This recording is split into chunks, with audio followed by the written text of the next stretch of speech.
tulikaa wapi na KVZ kukaa katika kikao cha ulinzi na usalama cha mechi ya jana? Wanakujaje kwenye kiwanja cha Mao Zedong bila taarifa ya kuambia kwamba tunahitaji msaada wao? Na jukumu la hili la ulinzi na usalama kwa tasnia yote, maana yake kwa general wake, maana yake jukumu hilo liko kwa jeshi la polisi. Maana yake jeshi la polisi kazi kubwa nasema kwamba ni ulinzi wa raia na mali zao.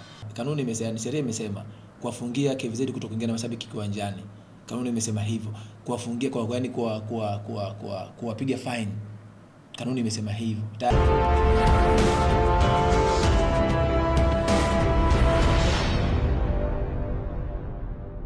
Niseme tu wazi tukio ambalo limetokezea jana, mchezo baina ya KVZ pamoja na timu ya uhamiaji ambao vyote vinamilikiwa na idara zetu za ulinzi na usalama. Na kwa upande wa uhamiaji wao wanamilikiwa na taasisi ya Muungano, lakini KVZ wao wanamilikiwa na serikali yetu ya Mapinduzi ya Zanzibar chini ya wizara ya idara maalum ya SMZ. Niseme tu kikweli, maana yake ni kazi ambayo imetokezea jana si kitendo cha kiungwana, na kitaalamu tunasema ni unsporting behavior, kitendo ambacho kinaashiria na kimeleta uvunjifu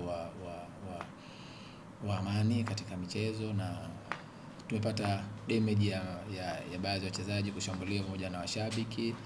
Na kiuhalisia uhamiaji wamechukua hatua, wameenda kuripoti kituo cha polisi cha Madema kwa ajili ya kuendelea na taratibu nyingine za kisheria kama Jamhuri ya Muungano wa Tanzania inavyoelekeza. Lakini kiupande wangu nipokea hiyo PF3 kama ni mkuu wa kitengo cha ulinzi na usalama, na bado nitatumiwa vyeti vya wahusika kuona kwamba damage ambayo ilipatikana pamoja na yale madhara ambayo walipatia wale mashabiki.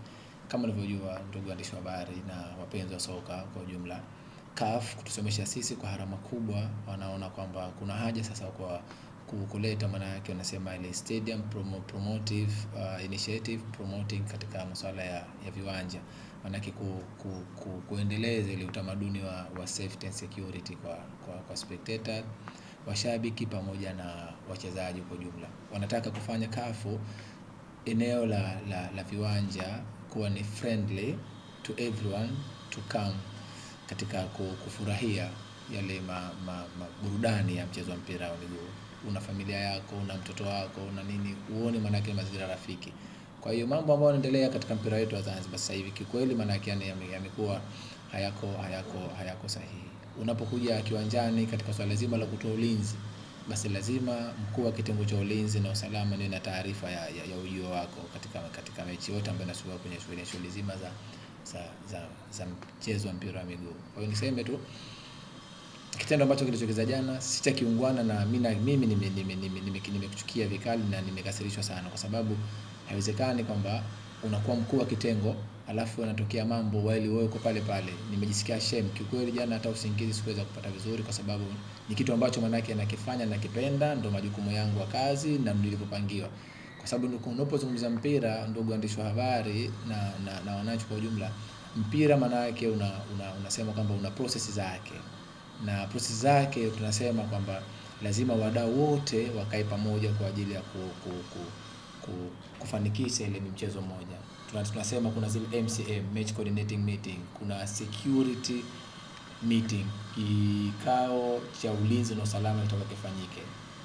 Tulikaa wapi na KVZ kukaa katika kikao cha ulinzi na usalama cha mechi ya jana? Wanakujaje kwenye kiwanja cha Mao Zedong bila taarifa ya kuambia kwamba tunahitaji msaada wao? Na jukumu la hili la ulinzi na usalama kwa tasnia yote, maana yake kwa general wake, maana yake jukumu hilo liko kwa jeshi la polisi. Maana yake jeshi la polisi kazi kubwa nasema kwamba ni ulinzi wa raia na mali zao. Unapozungumzia unsporting behavior, na sasa hivi Mheshimiwa Rais Daktari Hussein Ali Hassan Mwinyi, rais wa serikali ya Mapinduzi ya Zanzibar, amefanya mapinduzi makubwa sana kujenga miundombinu ya kiwanja. Na kwa mimi kama mkuu wa kitengo cha ulinzi nimechukizwa sana na kazi ya jana, honestly speaking. Yaani sipinishi maneno katika hilo, nimechukizwa sana na kazi ambayo imetokea jana. Ni manake mkuu wa kitengo nipo, mambo kama yanatokezea lazima ujisikie shame. Kwa upande wangu nimekasirishwa sana na nimejisikia vibaya sana, ni kumkosea heshima. Fahamu hata vile ambavyo sio KVZ tu wala si nani tu. wafahamu kwamba watopo zivunje hizi kanuni, sababu tunazungumza kwamba yani protection of the field of play kutokana na kifungu cha 38 cha CAF Safety and Security Regulation. Tunatakiwa tuilinde ile field of play, kiwanja cha kuchezea ile pitch. Spectators, mtu yote haruhusi kuinvade ile pitch. Kwa sasa utaona katika ile jambo tokezea, maana yani kosa lilifanya ile askari wamevamia pitch, wamepata mamlaka kwa nani, wamepata ruhusa kwa nani ya kuinvade field of play, kitu ambacho maana kinyume na utaratibu, kinyume na kifungu cha 38. Nadhani mamlaka husika tayari zinafanya kazi ambayo imetokezea, na federation watatoa hukumu zao kwa mujibu wa vifungu ambavyo vimewekwa.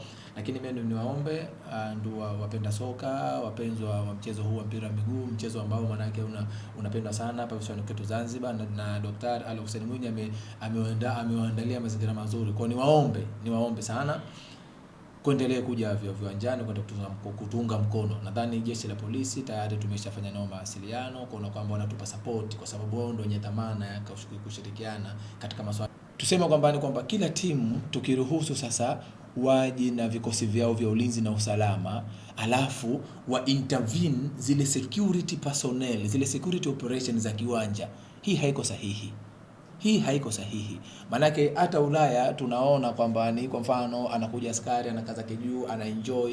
Ndio maana tunasema kwamba football au ni stadium ni wanasema kwamba ni sehemu salama kwa kila mmoja kuja kuenjoy burudani. Kwa hiyo hata wewe ndugu mtamsikia mwandishi wa habari, ukija ndugu mwandishi kwamba sasa nakuja sasa kuenjoy burudani, wewe ndio umekuja na kamera yako, umekuja na suti yako ambayo come to the ground, enjoy the football pitch. Kwa sasa unapokuja kwamba unasema kwamba tunakwenda kuwaomba kwa ajili kwamba kutengeneza ulinzi, hiyo kitu maana yake hakipo sahihi. Ni just kwamba wanakuja baadaye sasa wakishaka kule kwenye majukwaa then kwamba mtu anakuja anashuka ndio una invade ile field of play, kitu ambacho sio majukumu yako. Steward wapo tayari wenye jukumu hilo. Sasa unakuja na mashabiki leo hii tuseme kwamba okay, KVZ zimamoto aje na askari wake, JKU aje na askari wake, huyu aje na askari wake, wote hawa maana yake ni kwamba wanakuja pale kwa amri ya nani? Kikao cha security meeting kimefanyika wapi? Kwa utaona wazi maana yake ni kwamba ni utashi wao tayari hapo, ni ule ambao maana yake mtu mfano kama mshabiki pia anaweza akavunja kanuni za mpira miguu, akaingia kiwanjani, akaenda akampiga ngumi mchezaji. Ni vitu ambavyo maana yake vinatokezea. Kwa sasa wao wanachokifanya kuja kuangalia timu zao, maana yake ni kwamba unaweza kaja, lakini sio tena unakaa unafunika majuso, uonekani, ufanye kitu gani. Hii haijakaa kitaalamu wala ina afya kwenye mpira wetu. Hakuna kitu kizuri kwenye mambo haya ya kisheria kwamba kufuata utaratibu. Tayari hapo utaratibu utafuatwa. Na utaratibu utakafuatwa maana yake ni kwamba tunasema kanuni imesema, sheria imesema kuwafungia KVZ kutokuingia na mashabiki kiwanjani. Kanuni imesema hivyo. Kuwafungia kuwapiga fine. Kanuni imesema hivyo. Tayari hapo. Kwa sababu yote haya ni mambo ambayo manake ndio wanaelekeza huko.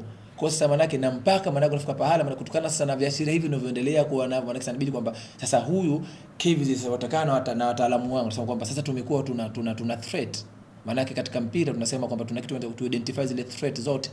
Tuna threat, kwa hapa tuna threat, kwa tunafanyaje? Kwa hiyo nadhani mamlaka husika na baada ya kupata mapendekezo yangu ataamua nini ambacho kinatakiwa kifanyike katika kutatua matatizo. Lakini kiukweli federation inaendelea na hatua zaidi ili kuona kwamba kwa kila ambaye anahusika na kadhia hii basi mamlaka zinachukua hatua.